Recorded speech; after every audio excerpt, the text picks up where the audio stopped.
ગુજરાતમાં અહીં પડશે વરસાદ। આજના સૌથી મોટા ખેડૂત સમાચાર। મહિલાઓને 8,500 રૂપિયા આપવામાં। કેસર કેરીની આવકમાં વધારો। રાહુલ ગાંધીને આવ્યું કોર્ટનું તેડું। અંબાલાલ પટેલની આગાહી। અકસ્માત બાદ 5 લાખની સહાય।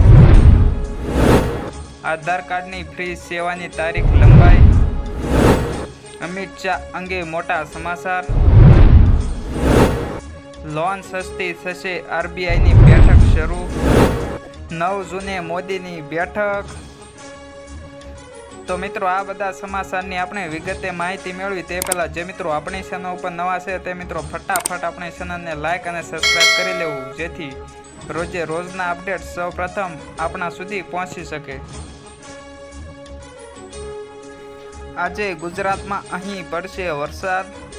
હવામાન વિભાગની આગાહી અનુસાર આજે ગુજરાતના કેટલાક વિસ્તારમાં વરસાદ આવી શકે છે, જેમાં ખાસ કરીને દાહોદ, છોટાઉદેપુર, તાપી, ડાંગ, વલસાડ, નવસારીમાં વરસાદની આગાહી હવામાન વિભાગે કરી છે। રાજ્યમાં પ્રી મોન્સૂન એક્ટિવિટીના કારણે મધ્યમ વરસાદ થશે।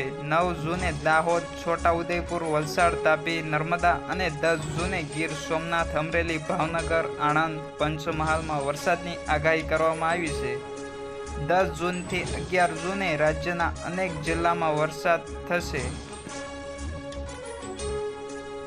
આજના સૌથી મોટા ખેડૂત સમાચાર। માર્કેટિંગ યાર્ડમાં ટુકડા ઘઉંની હરાજી કરવામાં આવી હતી, જેમાં પ્રતિ એક મણના ભાવ 450 રૂપિયાથી લઈને 675 રૂપિયા સુધી ભાવ નોંધાયા હતા। આ ઉપરાંત બાજરીની પણ હરાજી કરવામાં આવી હતી, જેમાં બાજરીના એક મણના નીચા ભાવ 401 રૂપિયાથી લઈને ઊંચા ભાવ 542 રૂપિયા સુધીના ભાવ નોંધાયા હતા। માર્કેટિંગ યાર્ડમાં સફેદ તલના 2,190 રૂપિયાથી લઈને 2,350 રૂપિયા સુધીના ભાવ નોંધાયા હતા। યાર્ડમાં કપાસની 109 ગાંસડીની આવક થઈ હતી, જેમાં એક મણના ભાવ છે 1,000 રૂપિયાથી લઈને 1,540 રૂપિયા સુધીના ભાવ નોંધાઈ રહ્યા હતા। મહિલાઓને 8,500 રૂપિયા આપવામાં માંગ કરી છે। લોકસભાની ચૂંટણી દરમિયાન રાહુલ ગાંધીએ મહિલાઓને દર મહિને 8,500 રૂપિયા આપવાની ગેરંટી આપી હતી। કોંગ્રેસે ગારંટી કાર્ડ પણ બનાવી આપ્યા હતા, જેના કારણે હવે કોંગ્રેસની મુશ્કેલી વધી છે। યુપીના લખનૌમાં કોંગ્રેસ કાર્યાલય પર મહિલાઓ ગેરંટી કાર્ડ લઈને પૈસા માંગવા માટે ઉમટી હતી। તેમણે કહ્યું હતું કે રાહુલ ગાંધીએ કહ્યું હતું કે કોંગ્રેસને મત આપો તો પૈસા મળશે। કોંગ્રેસ માટે તેમને સમજાવીને મુશ્કેલી થઈ હતી। બેંગ્લોરમાં પણ આવું થયું છે। કેસર કેરીની આવકમાં થયો વધારો। ગોંડલ માર્કેટ યાર્ડમાં આજે કેરીની આવકમાં વધારો જોવા મળ્યો હતો। સૌથી વધારે બોક્સ કેસર કેરીની આવકની થઈ હતી। આજે કુલ 20,084 બોક્સમાં કેરીની આવક થઈ હતી। ગઈકાલે 19,965 બોક્સ કેરીની આવક થઈ હતી। ગોંડલ માર્કેટ યાર્ડમાં આજે કેસર કેરીના 10 કિલોના બોક્સનો ભાવ છે 500 રૂપિયાથી 950 રૂપિયા સુધી રહ્યો હતો, જ્યારે હાફૂસ કેરીના ભાવ 10 કિલોના બોક્સનો ભાવ 1,000 રૂપિયાથી 1,200 રૂપિયા સુધી હતો, જ્યારે રાજા કેરીની વાત કરીએ તો જેમાં 10 કિલોના બોક્સનો ભાવ છે 350થી 400 રૂપિયા સુધી બોલાયો હતો। રાહુલ ગાંધીને આવ્યું કોર્ટનું તેડું। મીડિયાના રિપોર્ટ પ્રમાણે 9 જૂનના દિવસે રાહુલ ગાંધી બેંગ્લોરની કોર્ટમાં હાજર થશે, જ્યારે ભાજપના નેતા કેશવ પ્રસાદ મૌર્યએ કોંગ્રેસના નેતાઓ સામે માનહાનિનો કેસ કર્યો હતો। તેને સ્થાનિક અખબારોમાં ભાજપનો ભ્રષ્ટ ગણાવવાની જાહેરાત અંગે અરજી કરી હતી, જેમાં હવે કાલે રાહુલ ગાંધીને હાજર થવું પડશે। આ પહેલા કોર્ટ કર્ણાટકના સીએમ સિદ્ધાર્થ મૌર્ય અને પ્રદેશના કોંગ્રેસ અધ્યક્ષ ડીકે શિવકુમારને આ કેસમાં જામીન આપી દીધા છે। અંબાલાલ પટેલે કરી આગાહી. હવામાન નિષ્ણાત અંબાલાલ પટેલે ગુજરાતમાં વરસાદને લઈને મોટી આગાહી કરી છે. અંબાલાલ પટેલના જણાવ્યા પ્રમાણે ગુજરાતમાં 10મી જૂનની આસપાસ ચોમાસું શરૂ થઈ જશે. સાથે જ તેમણે મુંબઈ અને મહારાષ્ટ્રમાં ભારેથી અતિ ભારે વરસાદની આગાહી કરી છે. અંબાલાલના જણાવ્યા પ્રમાણે દક્ષિણ ગુજરાતમાં ભારે વરસાદ પડી શકે છે તેમજ કચ્છમાં આંધી આવી શકે છે. આજથી જ રાજ્યમાં પ્રી મોન્સૂન વરસાદની આગાહી છે.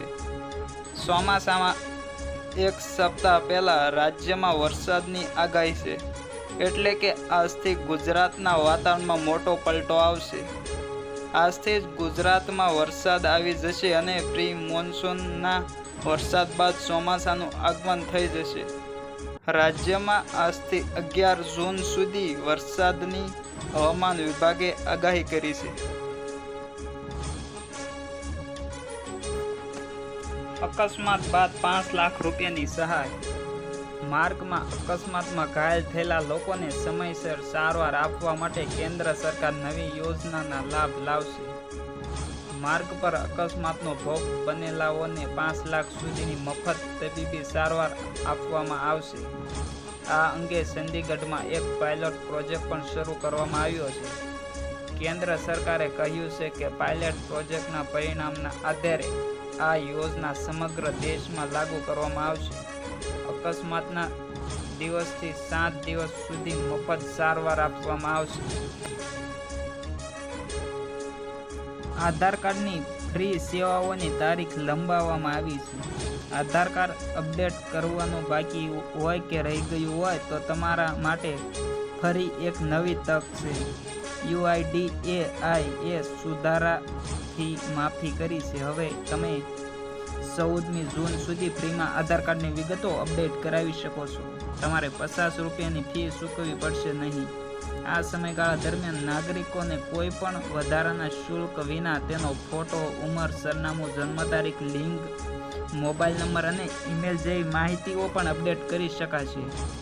UIDAI.government.in પરથી અપડેટ કરી શકશો તમે.